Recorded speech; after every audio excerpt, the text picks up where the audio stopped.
అందరికీ good morning అండి. ఏందండి బ్రేక్ఫాస్ట్ ఏం ప్లాన్ చేశారు? నేనైతే గోధుమ రవ్వతో ఉప్మా చేశానండి.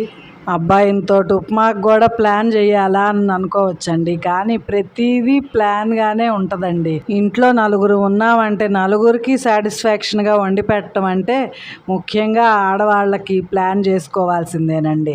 మా ఇద్దరిని తీసేసినా కూడా మా పిల్లలిద్దరికీ వేరే వేరే టేస్టులండి. మా అమ్మాయికి నచ్చింది మా అబ్బాయికి నచ్చదు, మా అబ్బాయికి నచ్చింది మా అమ్మాయికి నచ్చదు. వీడికి పెరుగు ఇష్టం, మా అమ్మాయి పెరుగు తిందు. వీడికి నాన్ వెజ్ ఇష్టం, ఆమె నాన్ వెజ్ తిందు. భార్గవ్కి వెజిటబుల్స్ బిర్యానీ చేసినప్పుడు మీల్ మేకర్లు వేస్తే నచ్చదు, హిమజాకి మీల్ మేకర్లు అంటే మహా ఇష్టం.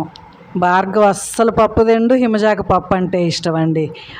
ఇంక ఇద్దరికి కడుపు నిండా అన్నం పెట్టాలంటే నేను ఎంత ప్లాన్ చేసుకోవాలో మీరే ఆలోచించండి.